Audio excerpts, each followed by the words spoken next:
So, kamusta everyone? So, buti na lang naayos na yung mic natin, no?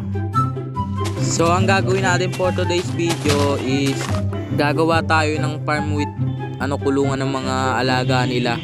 So, papatagin muna natin to. Di ko na kayo bibigyan ng time lapse dahil medyo marami tayong magpo-full storage tayo dito. So, tara. So, yan, no, napatag na nga natin.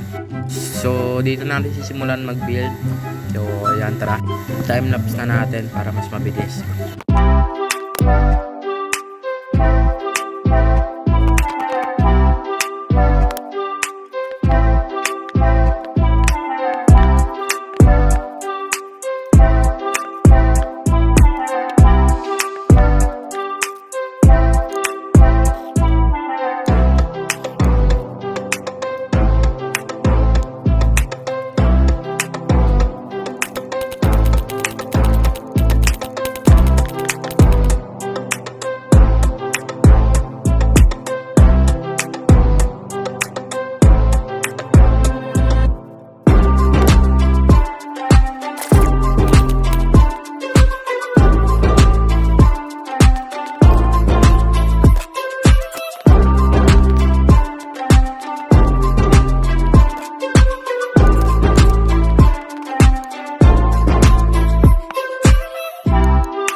So, yun nga, no, na-DC tayo, putik na yan.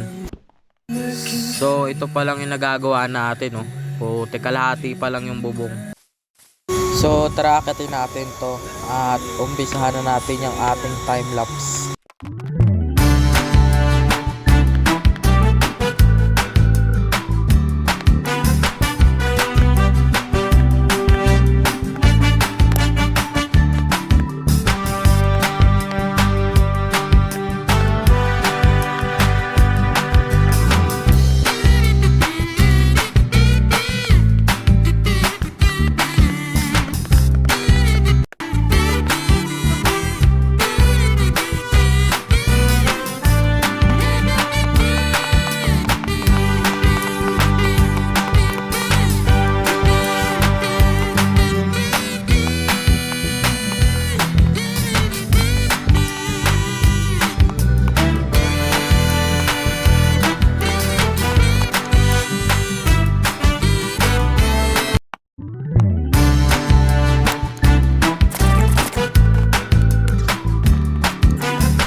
So, tara, baba na tayo. Ay! Wait! Shemay naman, oh. Sayang level, boss. 5 lang level ko, pero wait talaga. Oh, not bad. Bumalik pa yung 3. So, yan no. Inayos ko na creeper ha. Putik kayo. Baka dumalawa pa kayo. Hayop. So, guys, ganyan palang nagagawa natin no. Ganyan palang siya. Yan. Kita nyo naman no. Ganyan palang nagagawa natin. Uy! Hayop ka, men. Awit sa'yo. Kara naman ang creeper na to, men. Bigla-bigla nag-i-spawn ng putik. Oh, nandito ka pala. Lily. Musta, boy? So, ayusin na natin to. So, yun putik nyo. No? Bawas pa yung buhay ko. So, tara. Back to work.